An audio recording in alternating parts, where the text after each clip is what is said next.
ଆପଣ ଦେଖିବେ ଗତକାଲି ଭାରତୀୟ ଜନତା ପାର୍ଟି ସରକାର କ୍ୟାବିନେଟରେ ଯେଉଁ ଷ୍ଟୁଡେଣ୍ଟ ମାନଙ୍କ ପାଇଁ ରିଜର୍ଭେସନ ଦେଇଛନ୍ତି ଶିକ୍ଷା କ୍ଷେତ୍ରରେ ତାହା ଏକ ପ୍ରହେଳିକା। ତାହାକୁ ମୁଁ କାଲି ହାଲକା ରିଜର୍ଭେସନ କହିଥିଲି, ଆଂଶିକ ରିଜର୍ଭେସନ କହିଥିଲି, ତେଣୁ ତାକୁ ଆଂଶିକ ଧନ୍ୟବାଦ ଦେବା, ଟୋଟାଲ ଦେଇହେବନି।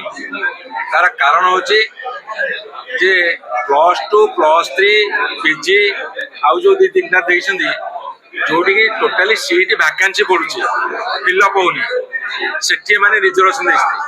हमर मूल डिमांड होची इंजीनियरिंग मेडिकल टेक्निकल सब्जेक्ट रे तुरंत रिजर्वेशन दियो। सेठी एससी एसटी पिला को 20% दोछ, ताको 38.75% दियो। ओबीसी पिला माने 0 पाउछंदी इंजीनियरिंग मेडिकल टेक्निकल सब्जेक्ट रे, ताको 27% दियो। जदि ए रिजर्वेशन न देई परिबो ताले ए प्रहेलिका सृष्टि करी बाहाबा नबार कौन आवश्यकता ना। आज्ञा इंजीनियरिंग मेडिकल टेक्निकल सब्जेक्ट रे ओबीसी पिला माने 0 पाउछंदी। ये जनरल शिक्षा रे ताको कोन देइछंदी, किंतु प्राय कॉलेज रे सीट गुडा खाली पड़ुची। आपण बुझंतु कथा, मेन कथा होची जोटी के पिला माने ताकर टिके उच्च पायर रही परिबे एवं समाज रे जो तारतम्य अछि भांगिब रिजर्वेशन पॉलिसी को एमे तो सेटा करूना हुआ बोले चल। अधिक खबर पाई हम फेसबुक पेज को लाइक, फॉलो एवं यूट्यूब चैनल को सब्सक्राइब करंतु।